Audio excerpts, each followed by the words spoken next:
Ukraine में युद्ध शुरू होने के बाद से सैकड़ों नागरिकों की मौत हो चुकी है और वहीं संयुक्त राष्ट्र मानवाधिकार कार्यालय से बताया गया कि 579 नागरिक मारे जा चुके हैं।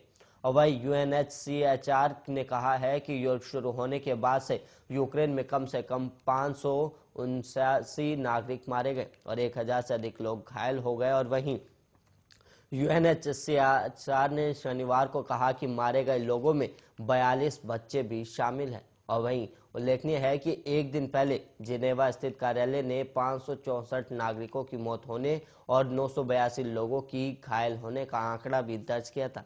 और इसने कहा कि ज्यादातर नागरिक विस्फोटक हथियारों के इस्तेमाल के चलते हताहत हुए। और वहीं संयुक्त राष्ट्र अधिकारियों ने कहा कि उनका मानना है कि हताहतों की वास्तविक संख्या अधिक हो सकती है। वहीं यूक्रेन के राष्ट्रपति वोलोदिमीर जेलेंस्की ने शनिवार को कहा कि रूसी आक्रमण की शुरुआत के बाद से लड़ाई में लगभग 1300 यूक्रेनी सैनिक मारे गए हैं।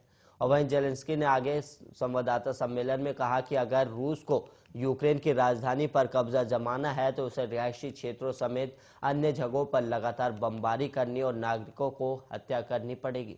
और वहीं जेलेंस्की ने कहा कि अगर यही उनका लक्ष्य है तो उन्हें आने दे। और राष्ट्रपति ने कहा कि अगर वो रिहायशी क्षेत्रों समेत चुनिंदा जगहों पर बमबारी करनी जारी रखते हैं तो पूरे क्षेत्र की ऐतिहासिक समृद्धि को मिटा देते हैं तो वो कीव में दाखिल हो सकते हैं।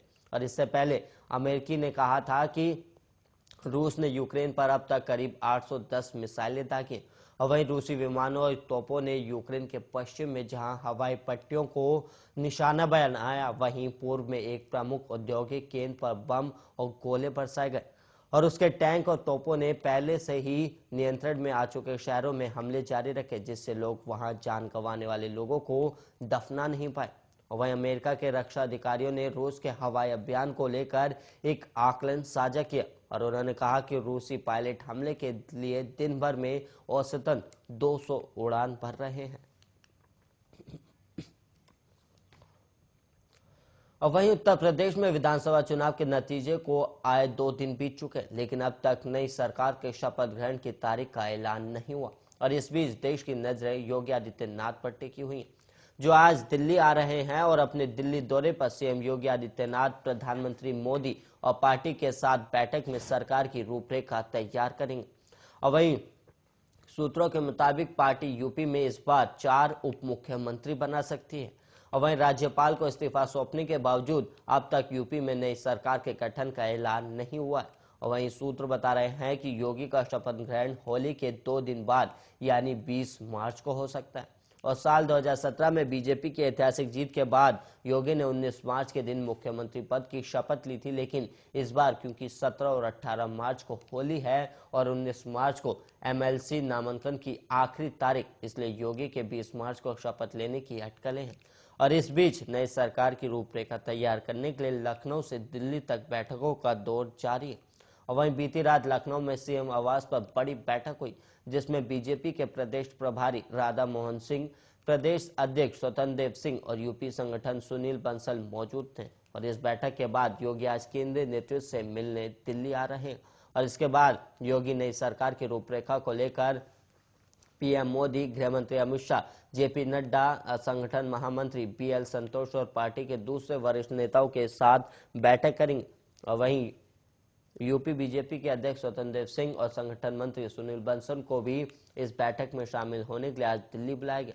और आज की मैराथन बैठक में शपथ ग्रहण की तारीख से लेकर मंत्रिमंडल पर फैसला होने की उम्मीद है।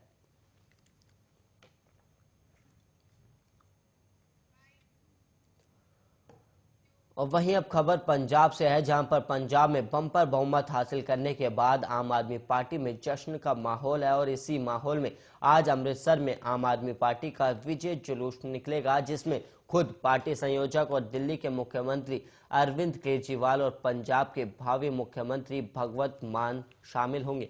और इतना ही नहीं, पार्टी हिमाचल प्रदेश की राजधानी शिमला में भी पद यात्रा निकाल रही और पार्टी अब हिमाचल में चुनाव लड़ने की तैयारी भी कर रही। और दिल्ली से लेकर शिमला तक आम आदमी पार्टी का जो जोश हाई दिख रहा है, इसके पीछे का आधार पंजाब में प्राप्त हुआ प्रचंड बहुमत है। और आज उसी बहुमत के लिए जनता को धन्यवाद कहने खुद पार्टी के संयोजक अरविंद केजरीवाल अमृतसर पहुंच रहे हैं।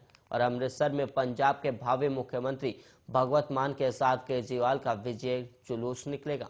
और वहीं भगवत मान 16 मार्च को मुख्यमंत्री पद की शपथ भी लेंगे और दोपहर 1:30 बजे से अमृतसर में अरविंद केजरीवाल और भगवत मान का रोड शो शुरू होगा और पूरे शहर में घूमेगा। और कल ही भगवत मान चंडीगढ़ में राजभवन पहुंचकर राज्यपाल बनवारी लाल से मुलाकात करके राज्य में नई सरकार के गठन का दावा पेश कर दिया है। और 16 मार्च को करीब 12:30 बजे शहीद भगत सिंह के पैतृक गांव कटकर कला में मुख्यमंत्री पद का शपथ कार्यक्रम होगा।